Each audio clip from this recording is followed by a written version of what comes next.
Toyota's best-selling vehicle, the RAV4, is on pace to sell nearly 500,000 units in the United States this year, and that would smash all previous records. And it's even beating some of the big three pickup trucks like Ram, for example, in terms of total sales. The RAV4 hybrid sales is up 95% this year, and we'll get sales coming in for the month of July later today, so stay tuned for that. Make sure you subscribe because I'll break down not only Toyota's sales numbers for July, but most of the auto industries. Look, even the Rav4 Prime is up 56% so far on the year, and look at this huge surge, 153% for the month of June. So today we're going to break down a couple articles here, one from America, one from Japan. Grab your snacks and drinks, buckle in, and today we're going to talk about the 2026 is what I'm expecting, the 2026 model year Toyota RAV4. If you're excited for the new RAV4, hit the like button and let's talk about what to expect from it. Toyota RAV4 redesign goal, don't mess with success. They're looking to go the Camry route. They have this very successful platform, which is the K platform, which underpins the Camry, the RAV4, the Highlander, the Grand Highlander, the Sienna. I could keep going. It is their breadwinner platform here in the United States. They want to bring it onto an updated platform, but it's the same platform. If the RAV4 takes a slice of Camry's success with this newest generation, which went all hybrid, it will keep the K platform, but there will be some big changes. The new Camry rides smoother. It's much more refined than the previous generation, even though it looks pretty much the same on the outside. The suspension changes, the brake tuning, the 5th generation hybrid system, all in the new Camry, make it a much better vehicle than the previous generation, even though it shares the same platform. Andrew Gilliland of Toyota, head of automotive operations. I met him a couple times, once in Sebring for the reveal of the IS 500 with the incognito paint color. I met Cooper Erickson at that same event. The RAV4 is going to continue with what America wants. Small and capable SUVs. I wouldn't say the RAV4 is a small SUV, but he mentions that are fuel efficient. The RAV4, based off my sources, there's no doubt it's going to be fully electrified, hybrid, plug-in hybrid, and potentially fully electric, and we'll talk about that in the next article we have today. The last time we saw sales this high for the RAV4 was before the pandemic. Cooper Erickson says Toyota wants to give customers more of what they want in a package that continues to meet tightening emissions and fuel economy regulations. If that doesn't say standard hybrid, then I don't know what does, right? It's going to continue off the success of the fully hybrid 2025 Camry and beyond. He says the RAV4 is easy. Yes, it is easy. They print money with the RAV4. We have other product segments that are difficult. The trucks right now are difficult for them. The EV segments for Toyota right now is difficult for them. But he's saying the customer has spoken clearly with what they want with the RAV4. The size, the packaging, the level of performance, the technology. We could sell 500 of those things a year if we could build that many. So we do not want to mess up that formula. Now, the best-selling year ever for the Camry sedan was in 2007 at 473,000, which is about 30,000 more than what the RAV4 saw in 2019. But again, the RAV4 is on pace this year to beat that. As for the RAV4, Cooper couldn't confirm the makeover due next year. The automaker rarely talks about the timing of future product in advance, but he did concede that if we were to change, it wouldn't be a dramatic change, just like the Camry. They're not going to mess with success. And those cars, they're already good. So just refine them, make them better, make them more appealing, give them better technology, that sort of thing. Refine the driving and riding aspects of it. And people are just going to keep buying them in droves. Cooper said we do not want to mess up with the formula. So how do you then improve upon it? Modernizing it, meeting regulations for emissions, hybrid only, right? Or electrified only, I should say. Keeping an eye on our competitors and making sure we're making the right product improvements. But this is not a dramatic change. No, it's on the same platform. And just like the Camry, it will be improved. And the small improvements all throughout the vehicle all add up to a much better vehicle. Even though on the outside it might look fairly similar like the Camry does, the RAV4, they're not going to mess with success. Give it a little bit of sprinkling of that refinement, and they will be selling $500K a year if they can build them. With the automotive news in the United States, we're now moving on to Mag X, a scoop magazine in Japan. The RAV4 sells okay there, but really it's North America is where the RAV4 shines. They remind us of, hey, here are the first 2 generations of RAV4 EV. And guess what? The RAV4 will be going EV, they say anyways, to fill out any niches, I guess you could say, within the market. Now, this is just a guess of their render of the front end. We have the new 4Runner styling. It's not going to look like this, I don't expect. I think it's going to look...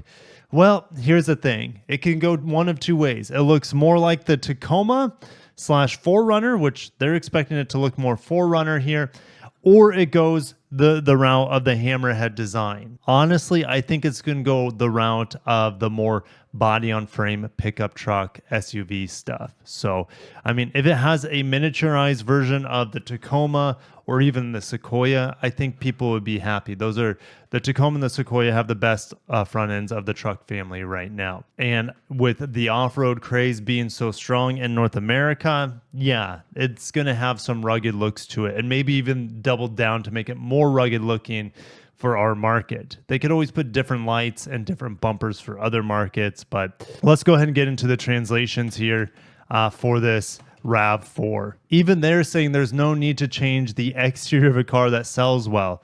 They're not going to reinvent the wheel. Look, they have the Camry here. Look how similar it is. The same side profile as the old Camry, same door panels even. They say the development code for the next-gen RAV4 is 310D. I can 100% confirm that. Now, 310D is supposed to come out from the charts I've seen in the second half of 2025 as a 2026 model year. Now, those timelines are always fluid. They can always change by a few months. Look, the 4Runner just got delayed again.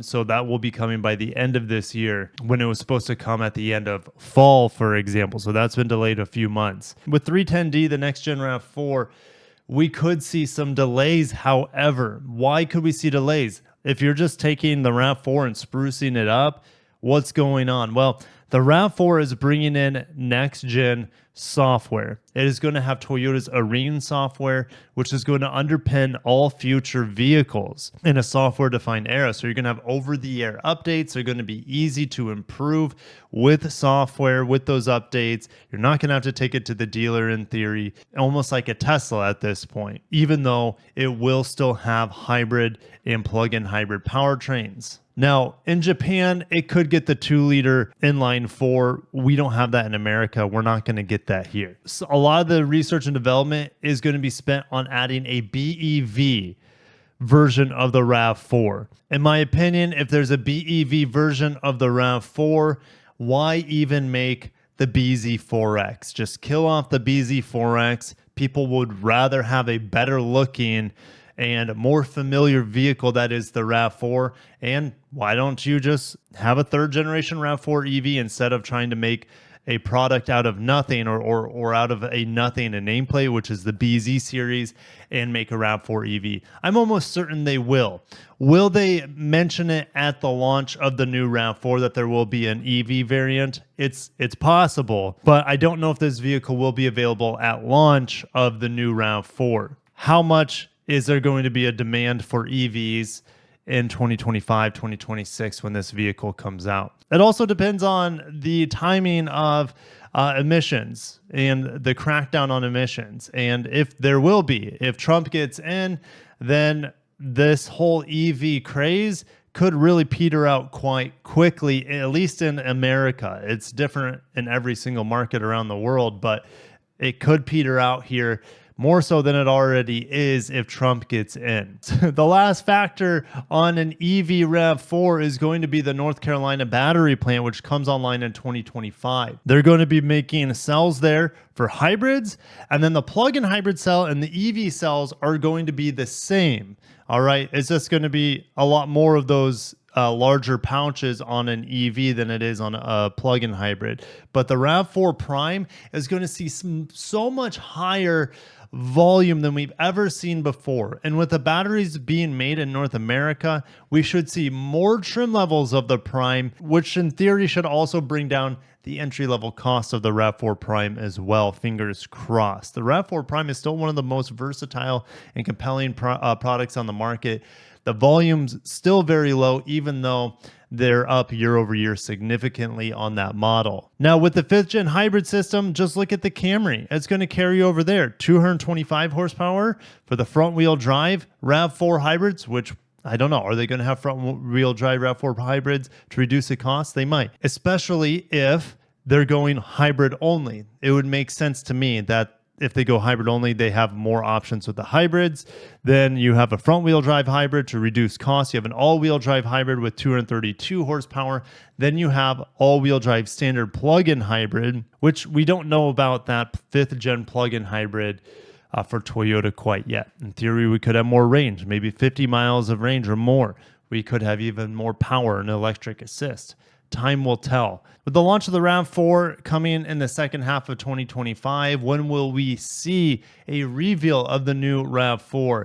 It could be at the LA Auto Show. That's in November-ish, later this year. Toyota's been revealing some big products there lately. They did the 2025 Camry there last year, as well as the Crown Signia. The year before was the Prius, as well as a BZ compact crossover concept model. All right, so I think, RAV4 is probably slated to take the spotlight for Toyota at the LA Auto Show. Honestly, what I'm most excited for is the Arene software. And it is not going to be 100% fully baked in the RAV4. It's going to be kind of like Arene Lite, from my understanding, where we will have over-the-air updates, but it won't have all the functions and features of customization that we'll see in future software-defined vehicles. This is kind of a transition vehicle from the old Toyota that has software which will define the new Toyota, the future of Toyota with software-defined vehicles. But I'm going to shut it down. If you guys want the RAV4 in hybrid, plug-in hybrid, or EV, let me know which of those down below that you are most interested in with the new 5th generation hybrid, or as a BEV with new technology that we haven't seen in the likes of the BZ4X, for example. Stay tuned for more RAV4 updates. And like I said, I will be getting sales data in for July today. All right, so we'll cover that today, later on, and probably in tomorrow's video. So stay tuned. Make sure to subscribe for that. Hit that bell icon, all that good stuff. Have a great day and peace.